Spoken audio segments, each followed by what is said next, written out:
Hello everyone, welcome to this lecture. In today's video, we would like to write a program that demonstrates the use of a friend class by creating a display class that can access the private and protected members of the box class.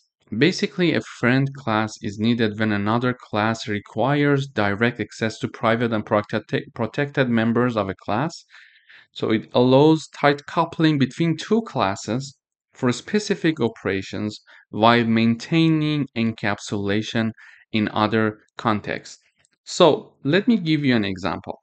Here I'm having one int main function, one display class, and one box class. I'll start by the box class. So this box class is having one private member, that is length, and one protected member or protected variable, let's say, that is width.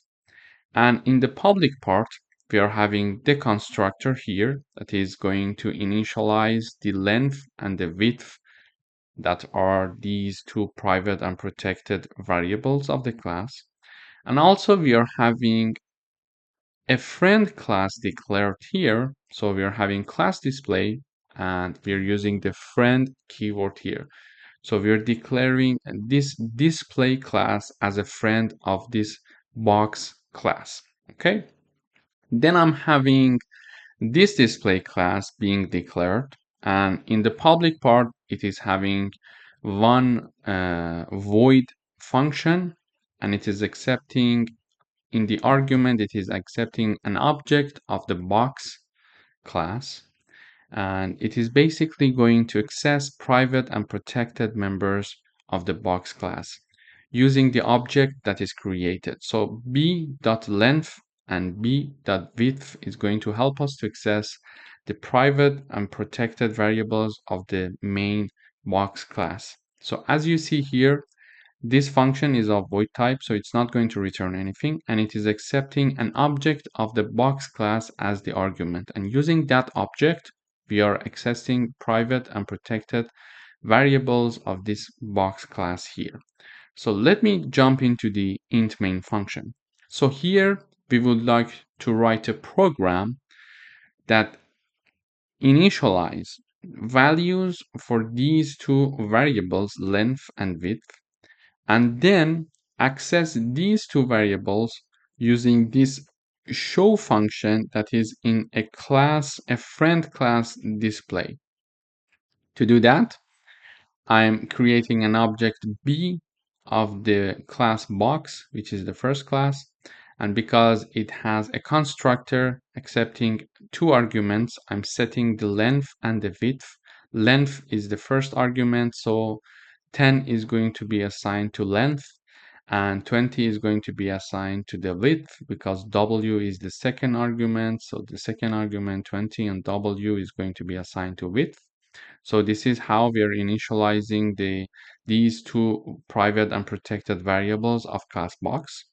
Then I'm creating an object for this display class that is called D, and I'm going to call this show function. In order to call this show function, because it is in the display class, I'm using the object of this display class that is D.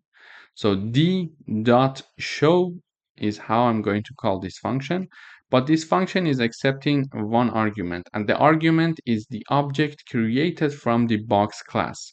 So, and the object created from the box class is B. So let me review it one more time. In order to call this function, I need an object from this display class, which is D. So I created an object called D from this display class. So I'm typing down D dot show, which is the name of the function, and as the argument, it is accepting an object from the box class. And the object from the box class is B. So this is how I'm going to call this function. And basically, when this function is called, it is going to use that object that is passed as the argument to access length and width of these variables, private and protected variables of the original box class. And it is possible to do it because the display class is a friend class to this class box. So if I remove this friend keyword, we will see errors here. Why? It says that length and width are private and protected members and they're not accessible in this class. But when I'm adding this friend keyword, it allows me to access these variables. So let me run the code. So when I run the code, I see the output length 10 and width 20. So length 10 and width 20. Basically, in this video, we learned how to declare a friend class for our main class and how from that friend class access protected and private variables of the main class. And also we learned how to declare and initialize a function in the friend class and access and pass the argument of the first class object. In other words, we learned how to call this show function. In order to call this show function, I am having an object from the display class, which is the class that the show is declared in that one. So, and then the name of the function, then this function requires the object that was initially created from that main box class. So we learned these points in this video. Thank you for watching.